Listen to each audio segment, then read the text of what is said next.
Today, we look at Taiwan's microchip industry. I speak with industry insider Dave Adelman about the global competition for the chips that power the world. We also tell you about a famous leopard cat and a very cool natural phenomena in Taiwan. This is Taiwan Insider.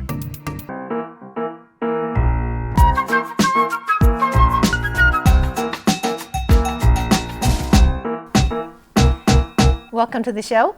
Most of the world has probably awakened to the fact that Taiwan is a key maker of microchips, which powers the world's devices. Even renowned investor Warren Buffett has invested $4 billion into TSMC, Taiwan's largest company. $4 billion. That's not a small amount.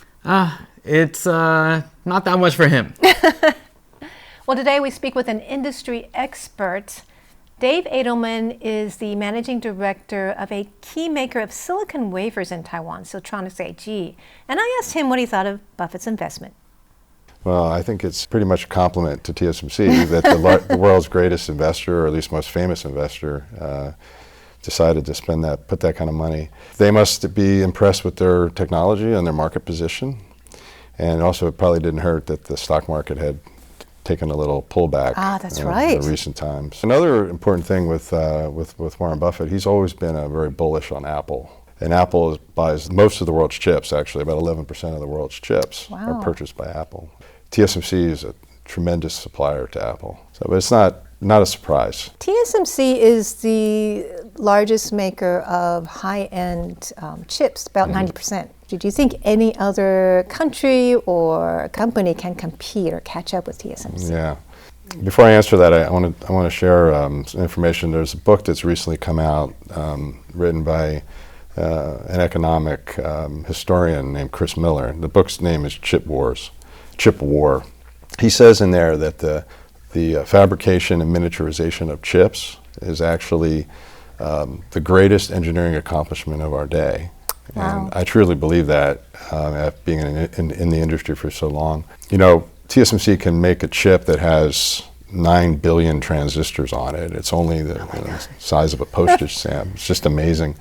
You know, one thing about being in the lead is that it shows the others that what you're doing is possible. And, you know, for years, I remember 90 nanometers was not possible. I remember that. People would say that. And then I remember 45 nanometers wasn't possible. And then I remember 28 nanometers and so on and so on. And now here we are at 3 nanometers, and we're doing it.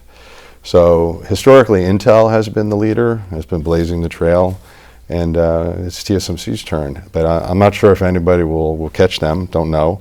One thing for sure, they're not going to slow down. They're going to continue to push forward. So we'll see. Well, it seems that the U.S. is really concerned. I mean, they recently passed the CHIPS Act, which is trying to build up the production of chips in the U.S. Right. So how do you think that changes the game in terms of, you know, chips being made in the U.S., Taiwan? Of course, the U.S. rival is China, right? Yeah. So how is that going to change things? It's really been a long time coming, but the pandemic is what pushed it over the finish line. What had happened was the pandemic created a microchip shortage. People were having trouble getting their iPhones. Car manufacturing was basically shut down around the world because they couldn't get chips that only cost 10 cents. They were shutting down lines. And so it became a really big topic. And the U.S. government realized that in 1990, the country was producing about 37% of the world's chips. Today, it's only 12%. And they realized that, and they got bipartisan support to pass this $52 billion CHIP Act to subsidize manufacturing in the country. But you know, they're not the only country doing this. Europe is also doing it. They passed their own act. What'll happen for the future, it's hard to say. I think the U.S. will definitely make more chips in the next 10 years or so. But from a worldwide perspective, that 12% still may not move very much. It may stay about 12% because everybody's building. Everybody's increasing. Exactly. Well, I think a lot of attention has been given to Taiwan because of the threat of an attack by China. So chips are also linked to global security, national security. Can you tell us the relationship between these little chips and national security? So the most powerful chips are certainly used in military applications, cybersecurity, things like that. So there is a concern that if you if one country couldn't get those chips, then that could limit their abilities to defend themselves. But that's a very small percentage of the total amount of chips that are sold. Less than 0.5%, probably even less.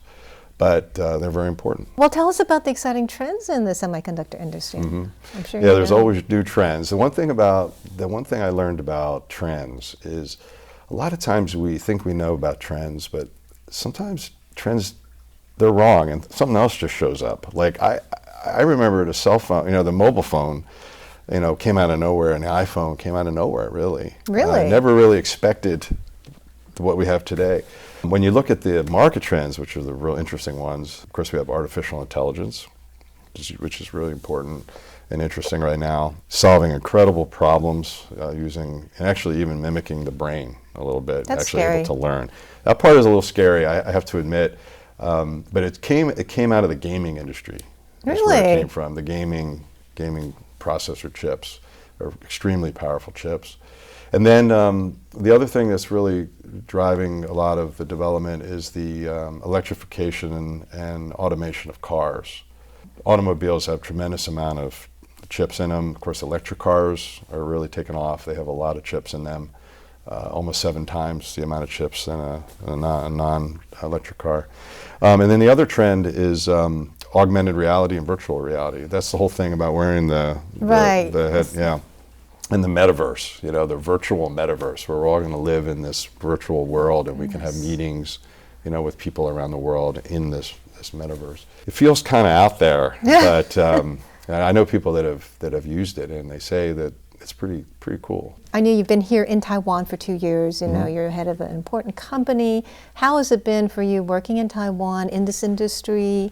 What do you think of the people here, and working with the people here? I'm glad you asked, because I have good things to say. Yeah, no, I really enjoy living here. I really enjoy the people, hardworking people, devoted to their companies, and no, I really like it. It's great, and it's not a surprise that Taiwan has gone from 0% chips in 1990 to 25% of the world's chips today. It's not a surprise. Really? To me. Why do you say that? Because of the work ethic. I feel that that people are very, very motivated, very proud, and hardworking. So I'm not surprised. He also told me how microchips are made. It's a pretty amazing process. That's in the whole interview, which you can catch on social media. And do follow and subscribe if you like our content. Next up, a very cute endangered cat. People at a research institute were delighted when they discovered a leopard cat they set free. Lu Guge was thriving in the wild. Let's take a look at Lu Guge's health checkup. A research institute in Nantou recently reunited with a locally famous leopard cat named Bro Lugu. The leopard cat is the only living wild cat species native to Taiwan, and they are currently endangered. Bro Lugu was previously released into the wild by the institute, so the researchers are excited to be reunited with the leopard cat. Researchers say they were worried about the cat because he lost a paw, which can make gathering food more difficult. They were delighted that the cat not only survived, but even thrived in the wild. They say Bro Lugu grew larger and has a more muscular build. This shows he has been eating well. The leopard cat population is threatened by habitat degradation and vehicles on the road. A record-breaking number of 47 cats were sent to the institute this year. About 27 of the leopard cats were roadkill victims. The institute says, however, it is a positive sign that people are reporting sightings of the leopard cat. The institute says they hope the reports will help establish more wildlife crossings for animals. They hope the crossings will prevent roadkills and enable the beloved cats to safely travel around Taiwan without getting disturbed by humans. Itamar, fill in the blank. 'Tis the season for... Rain. Lots and lots of rain. Unfortunately, it's also, though, a season for a very beautiful phenomenon in Taiwan called the Sea of Clouds. As a cold air mass travels down south, temperatures across Taiwan are decreasing. This enables a natural phenomenon often called a sea of clouds above Sun Moon Lake. The clouds around the lake interact with the fog above the lake. The lake is in central Taiwan and is the largest body of water in Taiwan. Sun Moon Lake's unique geographical features allow for this phenomenon to occur. The lake is surrounded by mountain ranges and has a large surface for the clouds and fog to meet. Meteorologists say the cold air mass causes the clouds to form at a lower altitude, creating the appearance of clouds connecting with the lake. This phenomenon is exclusive to the fall and winter seasons. Meanwhile, people can also observe the sea of clouds at nearby mountains in Nantou County. This view occurs normally at the crack of dawn, so the early birds are certainly in for a visual treat. And now, some other stories that are on our radar. The Defense Ministry is strengthening Taiwan's reserve training. This week, it said it will send 22,000 military reservists, which is 7,000 more than this year, to undergo a 2-week training regimen beginning March. The intensified training will sharpen their combat skills and include more shooting practice and battle simulation in full gear. China is increasing its ban on fish, fruits, and beverages from Taiwan. Shipments of about a third of Taiwan's beverages have been suspended this past week. The premier said China is creating administrative barriers that go against rules of the World Trade Organization. The Kaohsiung Tourism Bureau lit the biggest Christmas present-shaped lights in Taiwan this week for the holiday season. The Christmas lights, as well as fake snow, are a memorable addition to the holiday festivities this year. It's the holiday season. I want to ask you guys a question. What is your favorite part of the season, Brendan? Oh my gosh, well, thanks for asking, Natalie. I'm gonna have to say... You want presents or something? I wish.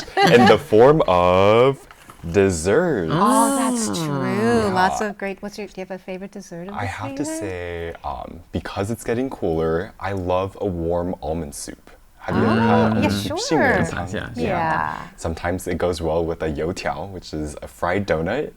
That's my go-to Really? dessert for the holiday. Interesting. I haven't tried that before. I didn't know you could eat youtiao for dessert. I didn't know didn't. that. Yeah, I didn't do that. I usually do the salty with salty, savory with savory. Well, and you sweet should with definitely give sweet. it a try. You can dip that in the soup and then it becomes a little soggy, but it really soaks up the flavor. Nice. Interesting. And how about you, Edamar? Mine is similar but a little different, and it's treats. So during It's all about food. Yum, yum, yum, yum. during the Lunar New Year out here, there are lots of special kind of treats that are made out of rice and other things. They're usually sweet that you can buy at different traditional what? markets and Mochi? stuff. Mochi? No, they're honestly I forget all their niangao. names. Not like Niangao? niangao. It's they're almost kind of sweet crackers and stuff. Some are made out of sesame, Yes. peanut, Lots stuff of like different kinds that. of sweets. And they're only available during Lunar New Year time, so maybe a month before, more or less. You're only starting to see them now, basically, in Taiwan. And they're very delicious and a very unique part of Taiwanese culture, I think. I think we need to do this in the office, right? We do. Eat these things. Well, I love the lights. Yeah, I really love when the lights are in the trees and on the Christmas tree, and because I live near an area where there's a lot of lights, so I always go walk around the lights. It's just very festive and beautiful. Yeah. You just feel happy when you're walking around the lights. I noticed they start putting them up maybe around November, so I'm just really happy. When I like that too, even though it's a little bit early, but it's okay. It's pleasant. So It's amazing. They do it because people like it. yeah, and also it brings people to do their Christmas shopping, right? So, well, thank you for tuning in to Taiwan Insider. I am Natalie So, I'm Itamar Waxman. And I'm Brendan Wool. and do follow us and subscribe. Yeah, you could follow us on Twitter or Facebook. Or subscribe to our YouTube channel. We hope to see you next time. Bye. Bye. Bye.